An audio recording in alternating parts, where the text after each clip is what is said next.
Hi, welcome to the Hip Fracture Registry Toolbox. My name's Jacqui. I'm an ortho-geriatrician in Sydney, Australia, where I co-chair the Australian-New Zealand Hip Fracture Registry.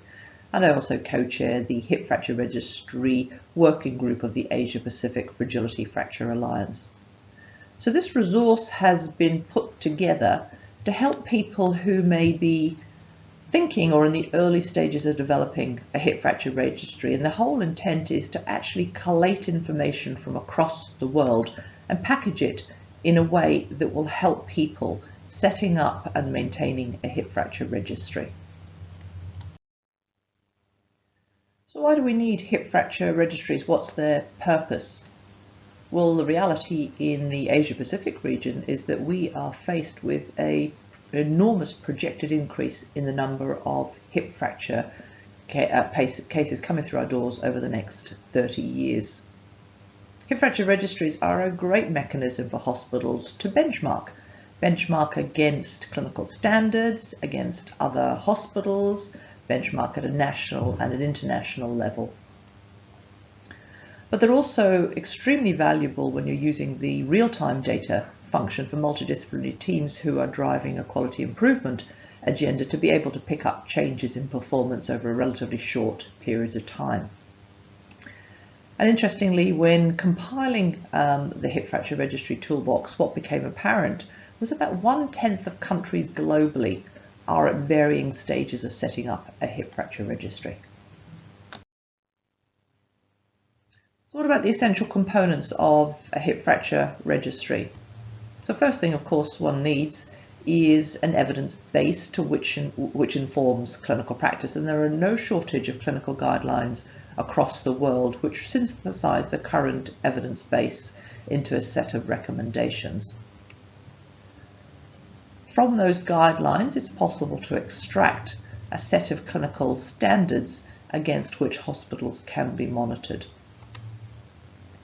Those clinical standards need partnering quality indicators that are measurable, and the purpose of the registry is a vehicle by which those quality indicators are housed and displayed in a way that is meaningful to clinicians.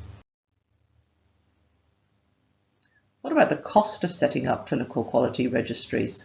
So this is Australian data from the Australian Commission on Safety and Quality in Healthcare, but there are equivalent reports from other equivalent agencies across the world. But their conclusion in terms of the role of clinical quality registries is actually they primarily improve the value of delivery of healthcare at a relatively low cost when operated efficiently.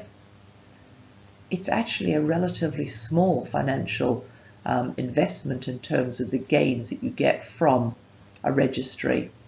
And registries are actually a very good mechanism for providing timely feedback, not just to clinical teams, but those involved in the running of health systems and the payers of those health systems. People are often anxious when starting to set up a hip fracture registry in terms of the costs involved. And the UK National Hip Fracture Database have given that some thought. So when they set up in the early stages, the group comprised 7 members. We're talking about a clinical lead in geriatrics and orthopedics, 3 paid project coordinators, and 2 information technologists. And to give that some context, the NHFD supported 200 hospitals reporting on 60,000 hip fractures a year, and the estimated salary cost at a central level was estimated to be approximately £5 per case, or $6.70 US. And when considering at a hospital level the cost of entering data into a registry, so it's been estimated using a fully trained nurse, taking about an hour per patient, and that looks like it's about £32 per patient, or $43 US. And when you turn that into the actual cost of hip fracture care, it represents 0.5% of the cost of looking after somebody with a hip fracture. So potentially excellent value for money.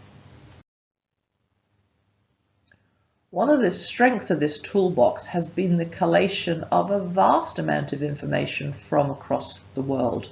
So you'll be able to go to tables and see which countries have clinical guidelines, which ones have standards, quality indicators, and links to all of those resources that people are encouraged to access and share widely.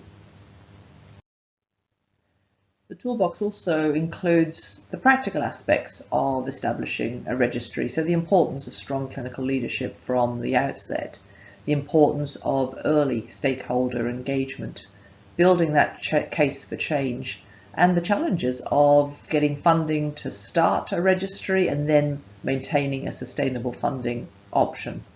It talks about the importance of piloting registries, starting small and gradually increasing participation over time.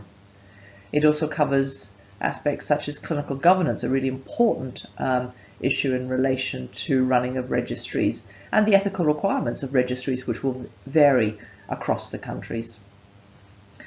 The toolbox talks about the minimum common data set, so we recommend the FFN minimum common data set, which is currently being updated. And you're also welcome to visit the Asia Pacific Fragility Fracture Alliance YouTube channel, where we have recorded a series of interviews with people who have the lived experience of setting up registries and have been happy to share them with us. Attached to the toolbox is a suite of resources ranging from topics such as what is multidisciplinary care of people who've had a hip fracture, case studies of the development of hip fracture registries in a number of countries across the world, and some of the key themes that came out very early on in the setting up of a number of hip fracture registries across the world. Here's the website address that you can go to download the toolbox, and don't forget the YouTube channel for those interviews with people who have developed registries and are sharing their experience with you. As with any large endeavour, there are a lot of acknowledgements, and first and foremost, thank you to Paul Mitchell, who led this endeavour. Also to the associations that make up the Asia Pacific Fragility Fracture Alliance, and also our international colleagues as well. For those that don't know much about the Asia Pacific Fragility Fracture Alliance, we are largely split into three working groups. The Hip Fracture Registry working group that has developed this particular resource and is looking at the challenges and hopefully facilitating development of registries in the Asia Pacific region. We have an education working group developing, curating resources to support the mission and vision of Asia Pacific Fragility Fracture Alliance. And we have an evidence generation working group, really there to identify where are the evidence gaps currently and what collaborations can we make up to try and develop solutions to some of those evidence gaps. And again, the FFN has its own website, but many thanks to all of those from FFN who have collaborated with us in this resource, which I hope all of you find useful.